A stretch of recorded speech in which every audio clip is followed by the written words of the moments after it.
Hello Gemini, it's Lorraine from Insight Readings with your October 2019 insights for the month. I'd like to just mark my website www.insightreadings.co.za. I'm now selling in the little shop that's on there crystals that are double pointed in the stones that are available. This particular one is Howlite, and it's using your throat chakra and speaking the truth. And I just wanted to focus a little more energy on that. I also do a lot of sewing for wall hangings, as well as pillows and soft furnishings that I do myself as well, so made with a lot of love and care. So with that said, I just want to say thank you so much for the support of the channel. If you like this video, please give me a thumbs up. If you aren't subscribed, please do. It helps grow the channel, and this is passion and how I earn income, and I'm very grateful to you for that. With that said, I'm going to get into our reading as well, and thank you, Gemini. Hi Gemini, I just wanted to read a bit about it. If you are interested in insight, in the Dropbox below this video is all the details. But blue highlight, this is crystal carvings from Australia. The definition is the blue is about communication, which is your throat chakra, and it says helps to connect with your dreams and communicate and express your thoughts and feelings. And you get highlight in the colors. It is a stone that can be colored and dyed, and it doesn't do much to change the quality of the stone, except that the color brings in different energies, and blue would be for the throat chakra. Then we have the white highlight here as well, and it says that white highlight is for dreams as well, and it helps deepen sleep and assists in remembering your dreams, helps release pain, stress and anger, because we have the white and the purity here as well. So there we are, Gemini. I'm going to get straight into our reading without any further ado, and thank you once again. Hello Gemini, once again with your reading. I've put it out to save time. I've asked for guidance with guides and spirit guides, and our message is a lot of reversed cards. In fact, every single one is in reverse, and this is stuck energy. I'm going to go into our reading card for card. We'll start off with our first card, which is the Page of Bees. Now, this could be somebody in your life. We have two court cards, but it can also be your own energy, because you are air energy, which is the bees or the wasps, air energy. So in the past, we have the Page of Bees. Now, page is normally about information that you receive, if it's not a person, because of the feathers that are there. And if it is a person in your life, in the past, it would be a younger person, somebody in the teens. But for me, this is about clarity and about information that is brought through in an analytical way, because it is your air energy. So the Page of Bees is always about challenges that lie ahead, and it would pay to just be sharp and single-minded and to keep your wits about you. This page could deal with contract or legal issues as well, because of the swords, legal profession that needs your attention. And if it is a person, he's clever, and he's an advocate who is good with words, and he can turn negatives into positives. So he's intelligent and charming, and he often brings news. But this page is in reverse. When he's in reverse, it's something that tells you that there was delays with legal issues, possible maliciousness around you, or you giving off this energy. This is your energy. And even lies may lead to an uncomfortable type of atmosphere that is around you. And as a person, the reverse page brings gossip and interference. So it does say that you need to double check all documents and arrangements. So that's quite a brutal energy there, Gemini, in a past situation. Remember, these are general readings, so put it in the situation that you currently find yourself in, whether it's a relationship, a work situation, a family situation. Take the energies of the tarot as advice towards that situation. So the next card is in your present situation. And we have a major arcana card here, card number 1, which is the Wheel of Fortune. So the Wheel of Fortune is a card of fate and destiny. It is a major arcana card, so it's something that is quite significant. It's card number 1, which is a new beginning, but also the ending or culmination of a cycle. And the Wheel of Fortune is ruled by the planet of Jupiter, which brings expansion and exaggeration to a situation. And good fortune, it's the fate, luck, change card, because as that wheel changes, so does things change.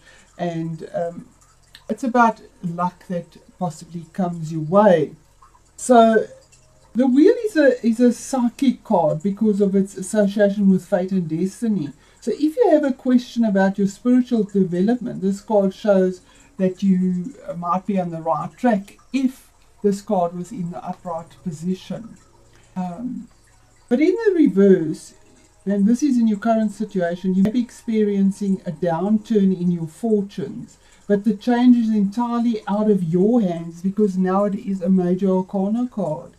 So make the experience as positive as you can. There is no blame, only opportunity for growth. When it's major arcana cards, it's dealing with something from the past and now the present. This is fate and destiny. There's nothing you can do about this. If with regards to finances, possibly there's that turn maybe that you could be expecting some losses maybe in your finances. Or maybe even your openness and energy to help attract new people to provide you with choices and new horizons to explore. But in the reverse, those gifts are you paying possibly the karmic debt. Now we are at the karmic, these eclipses are karmic debt that is being settled and paid. And maybe it's from this past energy that this is there. Well, let's move on to our next card in the third position. And this is what is hidden, and it is the Seven of Mars. Sevens are about decisions that are taken, and it is fire energy. Fire is rods, moths is rods, but a seven of moths is about defensive energy. I do believe this is a legal situation here because it's just screaming that out completely. So if you're dealing with a legal situation here, you've been defending yourself as well, because Seven of Moths or Seven of Rods is a defensive type of energy as well. So in this situation, when you're defending yourself, you're normally on higher ground and it's a potential for success and you have the talents and the tools to do well. But it means that you more hard, consistent effort needs to go into facing your challenges for the success and the rewards that you might reap, because they're hard won. You defend yourself here, but when it's reversed, the effort has become too much and you may be tempted to give up even though you have the ability and are capable of doing more. So talk through your concerns and let go of self-doubt. Now this is what is hidden. So maybe you just at that point where you just feel like giving up, but talk through that self-doubt. We move on to our next card, and this is in position 4, and that is about hidden attitudes that are around you and the influences that they have on you. And this seems to be a kind of happiness card or a family card. It's the 10 of Dragonflies, which is the 10 of Cups, having your rainbow, being happy in your family and your home and where you are. 10 is a culmination of a cycle, but it's also the new beginning of a cycle. 10 of Cups is always the rainbow. After success, for success, your rainbow, your blessing, your bridge. The 10 always brings continuing peace with the cups because it comes from the heart. Abundance and happiness, and it's a wonderful card when it relates to families and groups, because it indicates contentment in relationships between generations. It's also the card that can predict love and family, the company of children and younger people, family gatherings, relationships that are very rewarding. But in the reverse state, I mean, this is locked energy. In the reverse state, it's still generally a card of good fortune, although communication probably surface.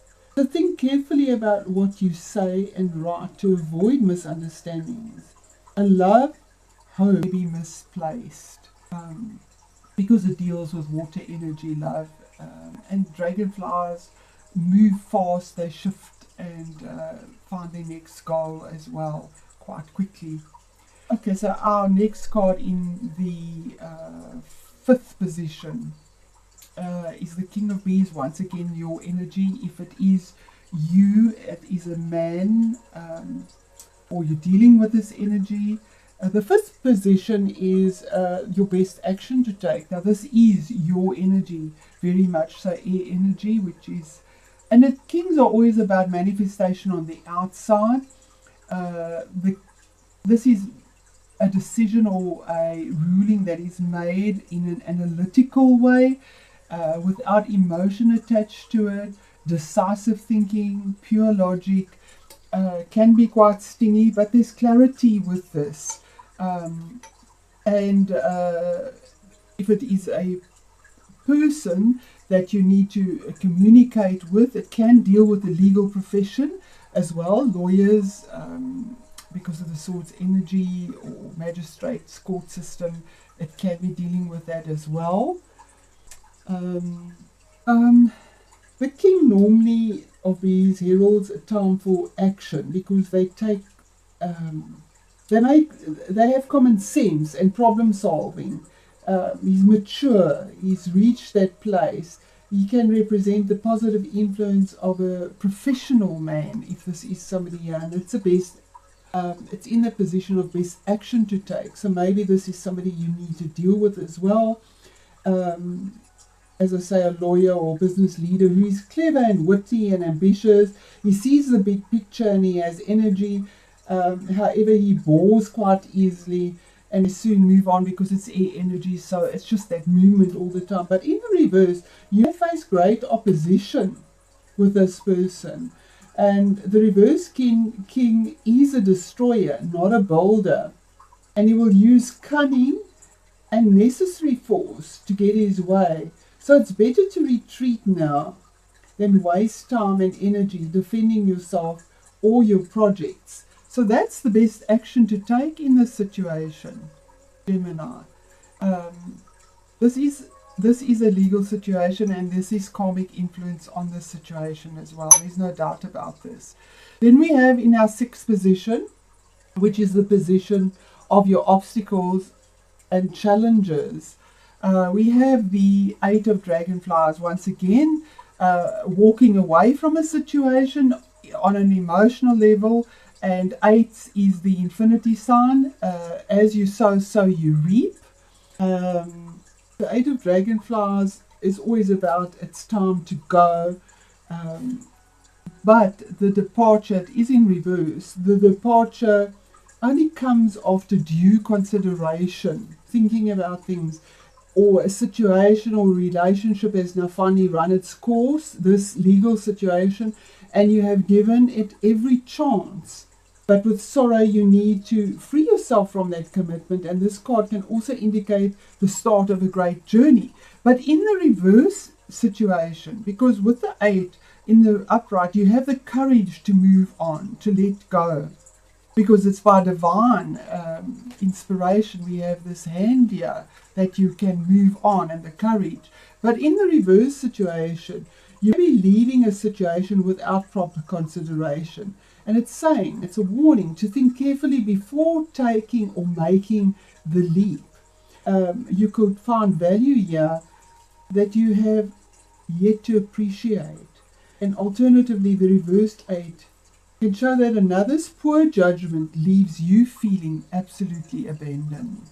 So if you followed poor advice, if there was something cunning, there's the price to pay now. sadly. And that's 8, and we move on to another 8, but this is a major arcana 8. And this is the answer or the outcome. This is major arcana, this is significant, this is out of your hands. This is a situation happening. And we have the infinity sign once again here. The strength card is having the strength and the courage to overcome the demons that you face ferociously, but by doing it by gentle wisdom and not by something forceful. And only in that sense can you overcome the demons in your life. But as an outcome card or an answer card, and in the reversed situation, this has significant influence. The strength card, okay, it's the sign of Leo. Possibly the outcome has to do with the Leo. That might be a possibility as well. It's just the zodiac. It is a general reading, so put it in the situation you find yourself in. And the key words for this is to have the strength, the patience, and it's also about health. And it's definitely about a compassionate response to challenges. So in your reading, the strength heralds health, patience, and moral fortitude. It indicates a desire for peace and to protect others, and a commitment to others and projects. It reminds you that faced with a difficult opponent, possibly in the situation here that we did see, maybe confrontation and force will not be the answer, and it's much better to show compassion and grace. You can succeed if you are patient. If you have questions about health, strength reveals recovery and energy. But in the reversed sense here, strength represents fear, hesitancy, and avoidable danger, and it's a sign that your energy level will be low. So think of moving forward in small steps rather than feeling overwhelmed by all that you have to do. So this is a reading that has lots of heavy energies. It relates to karma. It deals with past karma and paying that debt in a karmic sense because of fate and destiny in this. And it definitely seems to have the energies of a legal situation, maybe a bit of divorce, a legal settlement, and endings and finalities to do with the home and information that's come through. The overall here from the Nature Speak Oracle is the Gardenia, and it's about emotional protection. So after having gone through this Gemini, Spirit is saying that you have emotional protection, and maybe if you can, pick a gardenia or something to protect yourself as well. But the gardenia is a very protective flower towards your emotional being. It strengthens the aura so that we are less impacted emotionally by people and events that are around us. I've often recommended, and this is from the book here, Tom Andrews has often recommended to healers and counselors and such to prevent becoming emotionally tied to their clients' issues and problems. So when Gardenia appears, you will see a shift in your emotional well-being. You'll become clearer, and there will be an increasing sense of peace. Issues that you have been concerned about, especially with friends and loved ones, will calm. Focus on your own emotional health. Trust in your thoughts and perceptions. They are much clearer and becoming free of the emotional fog. So there you are, Gemini. That's your reading for the month of 19. It's not meant to be heavy. It's meant to give inspiration and clarity and guidance on how to react and where to react with the energies that you find yourself with and the karma that you're dealing with, as we all are in this very karmic year of eclipses, letting go of things from the past that sometimes we've come into with a karmic debt that we didn't even know we had to deal with, but the culmination of the cycle is here now as well. You have two tens proving that. So thank you, Gemini. That's your reading for 19.